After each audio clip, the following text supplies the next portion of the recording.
Welcome back to Rewitched, a charmed 1998 rewatch journey. I'm your host, Jess Sabanko, and I can't wait to share my thoughts on one of my favorite shows with you. Though episodes are now shorter, I will still be keeping them spoiler-free and welcome fans new and old to join me on my journey here and on social media at Rewitched_pod on Instagram and TikTok. Currently, I'm on season 5.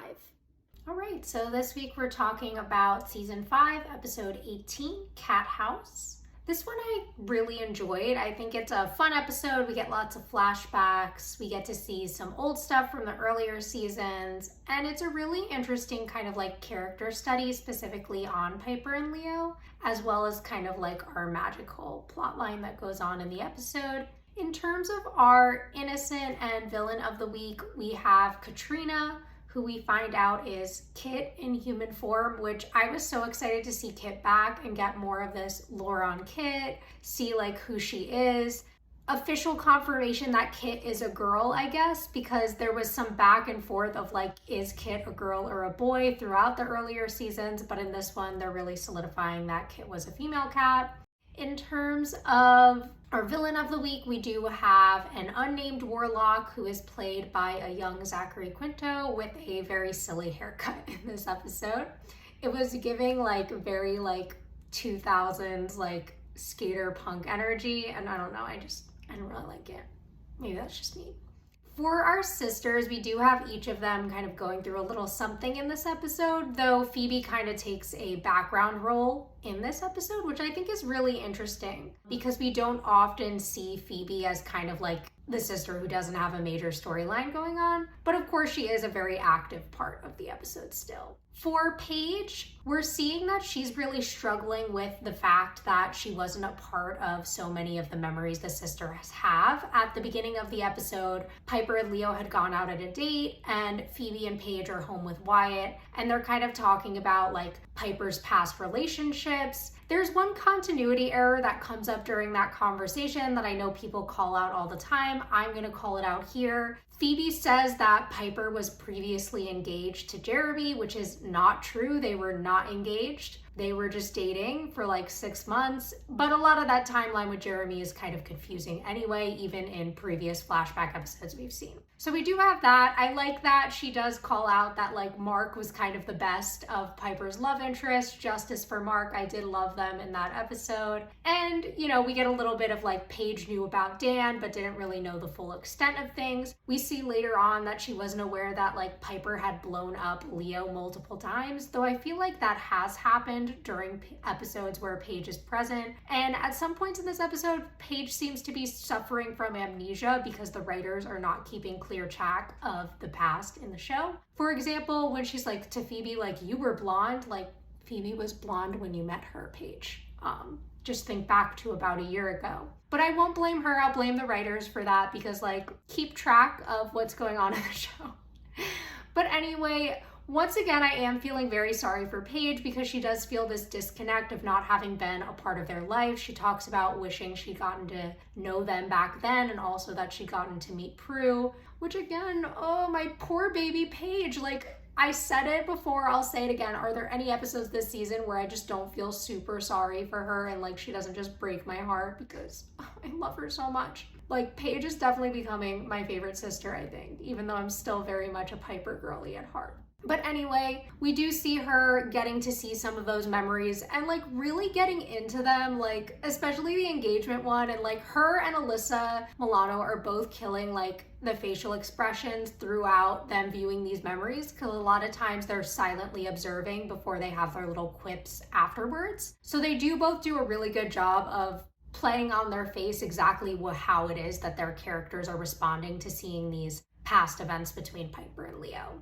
In terms of Piper and Leo in this episode, we are picking up where we left off last episode with them still having these marital issues, fighting a lot. I do think the show overall does a good job of building up to this. We've been seeing these little chinks in their relationship all throughout the season, and I think that building up to this point actually did really work for me. It was really sad to see though that just last episode at the very end, we see Leo making that decision to really focus on the family and take a step back from being a white lighter, from his work, his career, in order to support Piper and hers. And of course, now Piper feels that he's around too much, he doesn't have his own life, which I think is a struggle we've seen with Piper and Leo before, because previously, when he gave up his powers, we did see similar behaviors where he doesn't have his own things going on. And I like when the therapist, they do decide to go to couples counseling.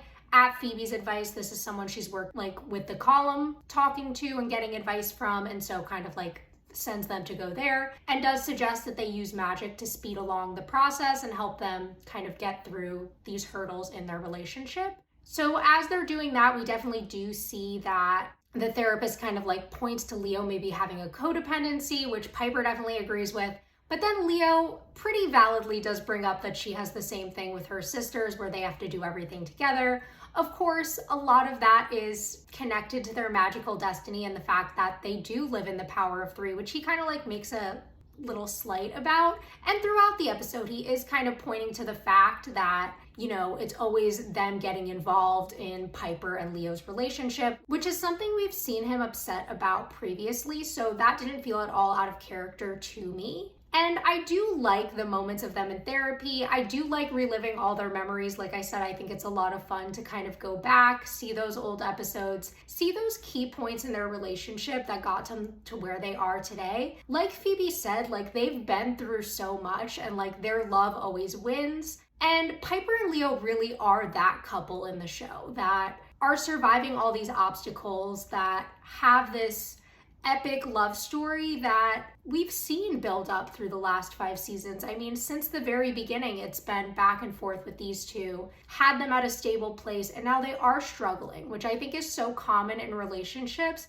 And I do like that the show is portraying that so many things in your shifting dynamic can cause your relationship to struggle, and that you need to work on that together and really be dedicated to fixing the issues in your relationship in order to maintain that healthy thing, which is the realization that Piper and Leo come to at the end. Because even when Phoebe and Paige go to get involved and they're oh, so how are we doing? And Piper's well, by we, me and Leo, we're doing okay. We do need to take some of that time to focus on us as a couple and really get back to solidifying what makes their relationship work. And I love that for them. I really like the way that they found that balance throughout the episode, and the way that they are willing to fight and work on this marriage for themselves, for their son, for the family unit as a whole, because obviously Leo is a big part of this family. This episode also does have a lot of comedic moments, especially when the sisters are watching the older scenes, kind of living through Piper's memories, because Piper did cast this spell, which then, since Paige and Phoebe are in the house at the time,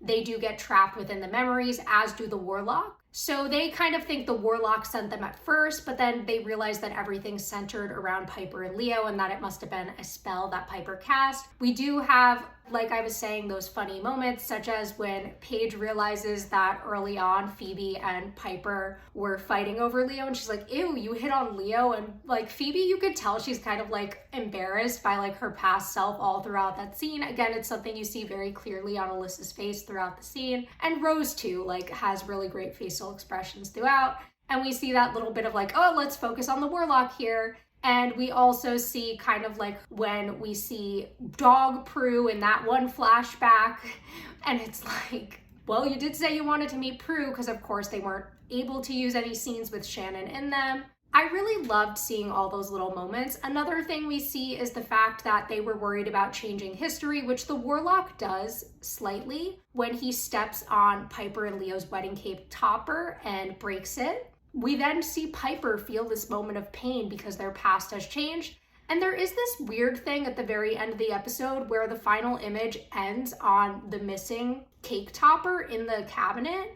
And there's this suspicious music playing, but I know I'm spoiler free, but even if I weren't, I don't remember anything with that ever coming up ever again. So I don't know why they did that. It felt really weird to me. So maybe I'm just forgetting, but I do think that that was a strange choice, if not.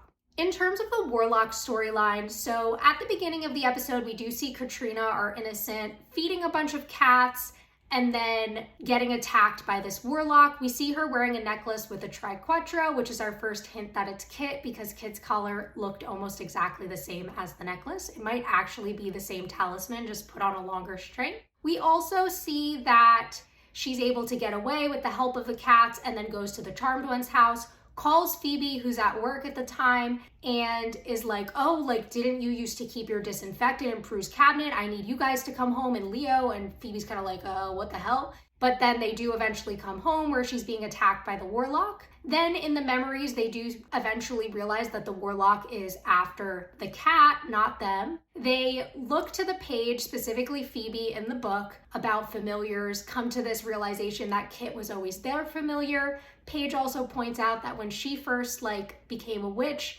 there was this stray that used to hang out outside of her apartment that looked just like Kit. So knowing that Kit watched after all of them is a really cute little thing. And I think we did see a couple of glances of Kit at Paige's apartment in season 4, if I'm not mistaken.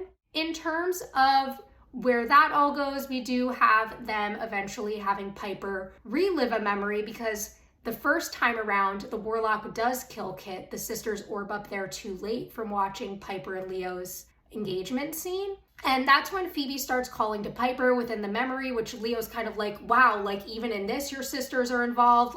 He starts having this really bad headache. All these witches are dying. Everything's going really bad. The world is falling apart. And they replay the memory. This time around, Paige and Phoebe orb up right in time. They are able to blind and then vanquish the warlock and save Kit, which then of course saves the rest of magic. We do have a nice scene with all of them at the end of the episode at the manor, where they're talking with Katrina about, how it makes sense now that she ran away. And she talks about how some special familiars like herself are given this reward for doing all they did to help the sisters.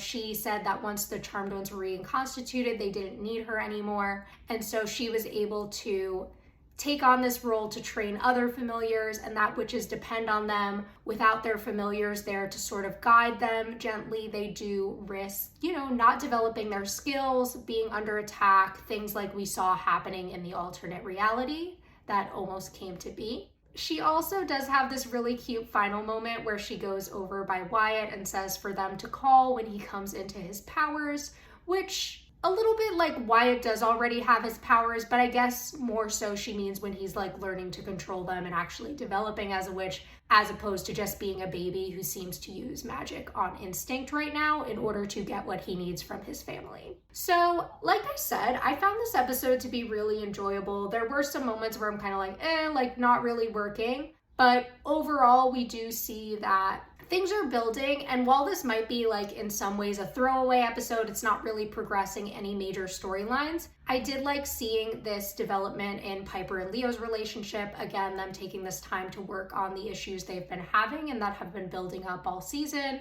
Paige, again, trying to find that connection to the sister's past before she was part of the family, and actually getting to see these really nice glimpses into it, learn more about their past, and hopefully feel more connected. I think the theme of disconnection from her sisters has been going on with Paige for a long time.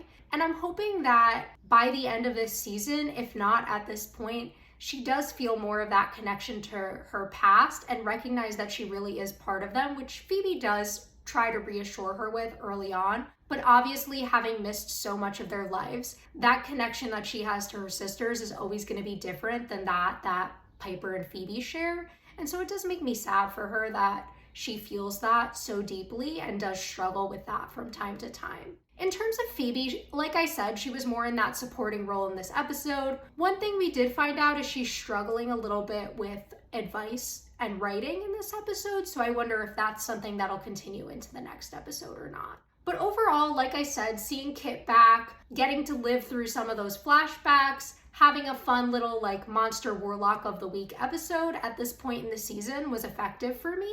But I'm definitely wondering where we're going next. What's going to be our major ending to this season? Are we going to have one? Do we have a major villain? What is going to go on with the end of season 5? We are getting very close with only a few episodes left. So yeah, that's all I have for this one, and I hope you'll join me back next time.